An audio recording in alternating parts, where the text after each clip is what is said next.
Imagine this. A silent house, middle of the night, someone sleepless, feeling what they described as a hatchet to the heart.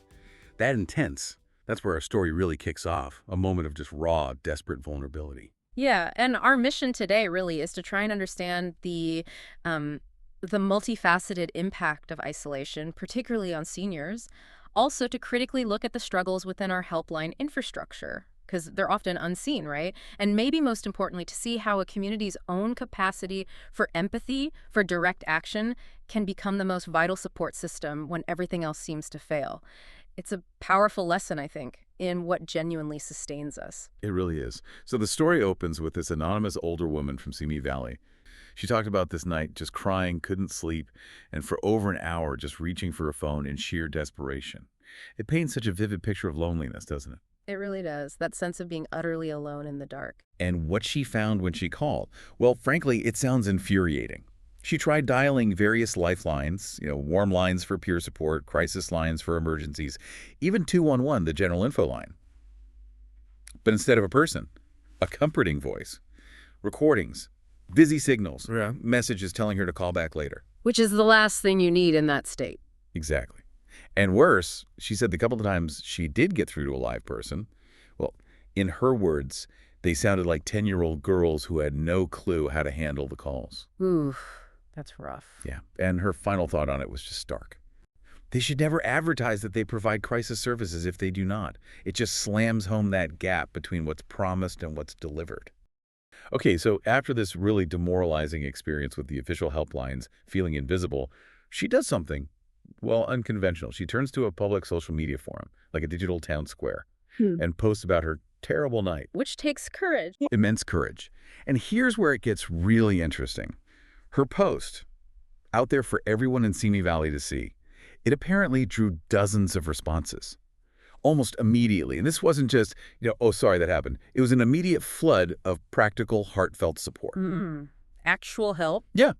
Neighbors offered all sorts of advice. Specific Medicare programs to call, contact info for the Ventura County Human Services Agency, local faith groups, even self-help book recommendations. And maybe the most touching part, some people just offered to meet her for coffee or gave her their personal phone number saying call anytime. See, that's the core of it, isn't it? That seems like it, a real demonstration of community concern. What's fascinating here, truly illuminating, is that contrast. You have the impersonal, failing formal systems on one hand. Right. The recordings, the busy signals. And then, bam, this immediate human-centered response from the community. People instinctively provided exactly what was missing. The real voices. Yeah. Connection. Precisely.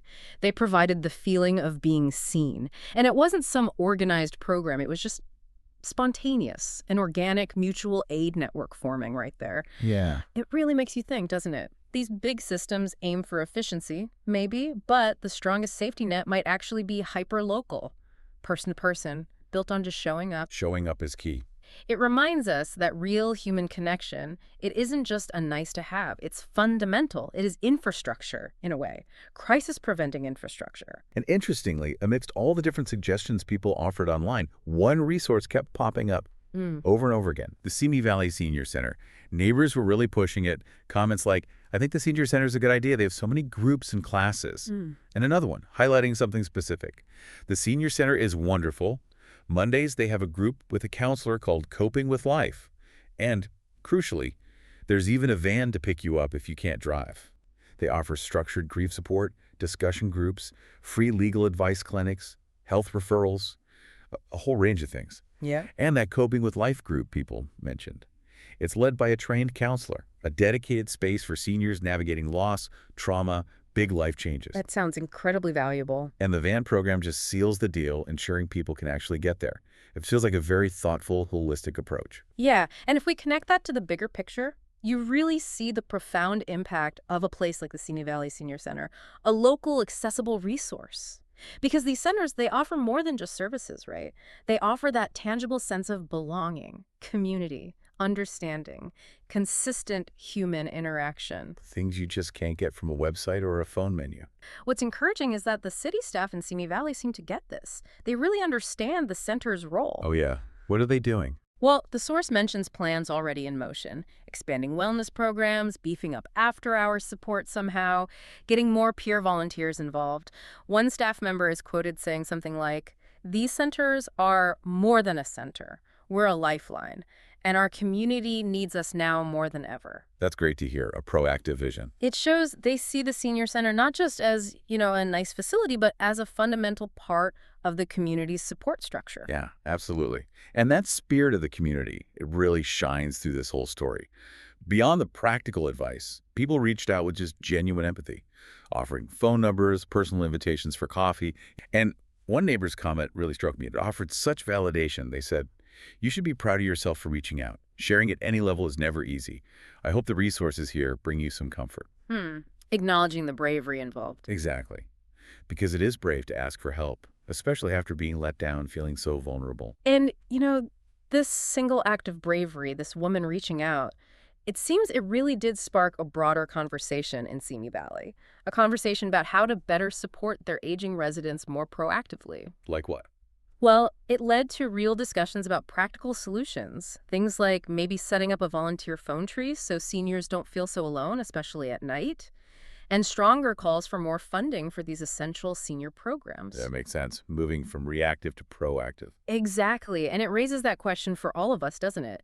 Beyond just reacting when things go wrong, what proactive steps are we taking in our own communities? How are we fostering connection to prevent isolation in the first place? The source emphasizes that the core truth about Simi Valley is people here show up for one another. That commitment, that's a powerful model for community resilience. It really is. And the whole thing culminates in this incredibly moving follow-up from the woman who started it all. She wrote back to the community forum saying simply, "I just didn't want to feel invisible. And thanks to this community, I don't anymore." Powerful. Yeah, isn't it? From such vulnerability to feeling seen, all because the community stepped up. It's quite a testament. And maybe the question to leave listeners with is what stands out to you about this Simi Valley story? Because this deep dive, it really challenges us, I think, not just to think about fixing the systems or, better funding, staffing, bridging that digital divide, all crucial stuff, Right, the systemic fixes. but also to consider our own role. How can we all contribute in our own neighborhoods, our own towns, to building these really essential human safety nets, making sure no one feels quite so alone, and that every cry for help, hopefully, gets met with a real voice? You are listening to CLAIR News, Simi Valley.